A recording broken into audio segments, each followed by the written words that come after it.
is Poonam from Cyberscam Review, and today I'll be talking about Grayscale Bitcoin Trust BTC Trends Explained. A comprehensive examination of the Grayscale Bitcoin Trust must begin with an examination of the patterns underlying Bitcoin. Because trust cannot be developed in the absence of BTC bull run, it is essential to study current BTC occurrences before dwelling further into Grayscale Bitcoin Trust. BTC dropped in early May as a result of a perfect storm of negative ESG statements made by celebrity CEO Elon Musk as well as significant Chinese restriction on hash power. Musk's FUD is disregarded as a result of his seeming boredom and desire to entertain himself. The real change in power occurred at the hands of the Chinese government, which once again rejected freedom and severely punished any organization that dared to question the Communist Party's rule.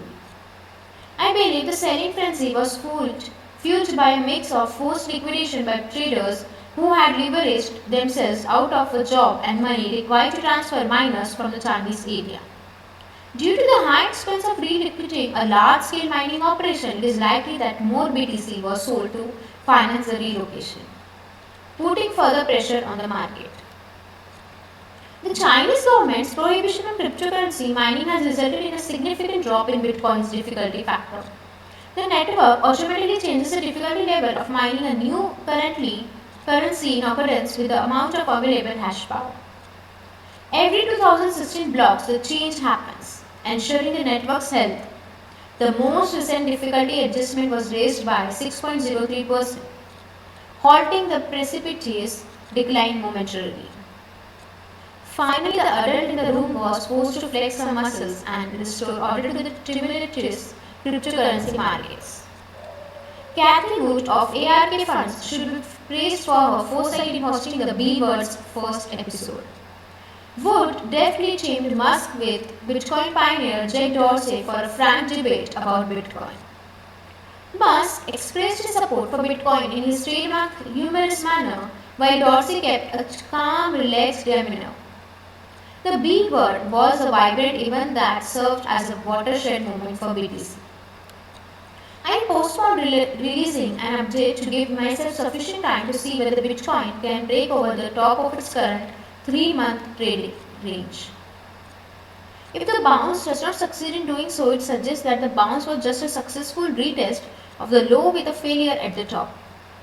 This arrangement implies as a much longer duration of sideways movement. BTC, on the other hand, has breached the barrier and is now trading at well over $44,000 at the time of writing.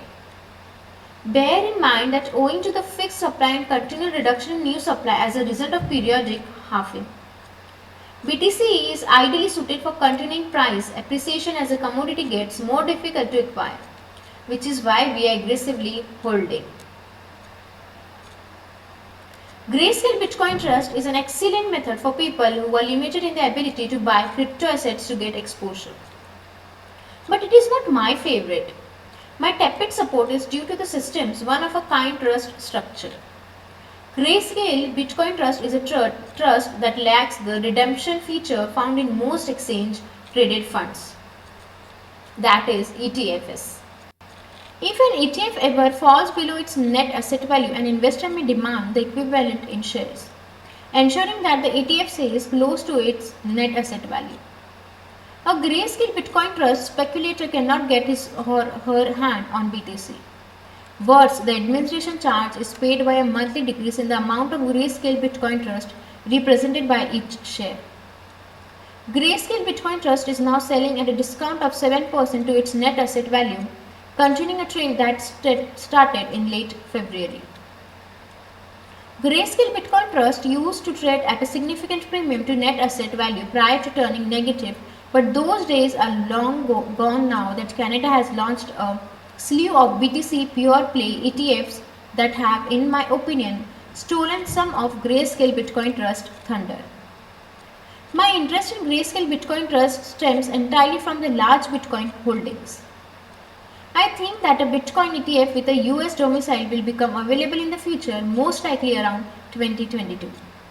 Due to its existing asset, Grayscale Bitcoin Trust is well positioned for such an event. If a new company enters the market and purchases the coins, the price will skyrocket, triggering a wave of excessive speculation. Since a result, I think Grayscale Bitcoin Trust is the most likely fund to get ETF certification, as it has already said that it would convert if permitted. The majority of people are aware of the risk associated with investing in a novel asset class such as cryptocurrency.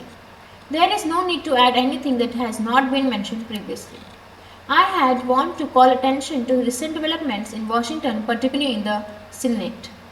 Several senators have incurred the wrath of the crypto lobby by attempting to impose additional regulation taxes on the sector in order to help pay for the infrastructure package. One of the first changes would require the mining industry to identify its clients, which would be difficult to do. Senators Loomis and Wyden, among others, have voiced support for the cryptocurrency community, although the ultimate result is unclear as of this writing. China's decision to prohibit cryptocurrency mining resulted in a decline in hash power, which may be matched by stringent US laws. A large-scale incident would be detrimental to the sector as a whole, with the value of all cryptos, not just Bitcoin, virtually certainly falling. Thank you.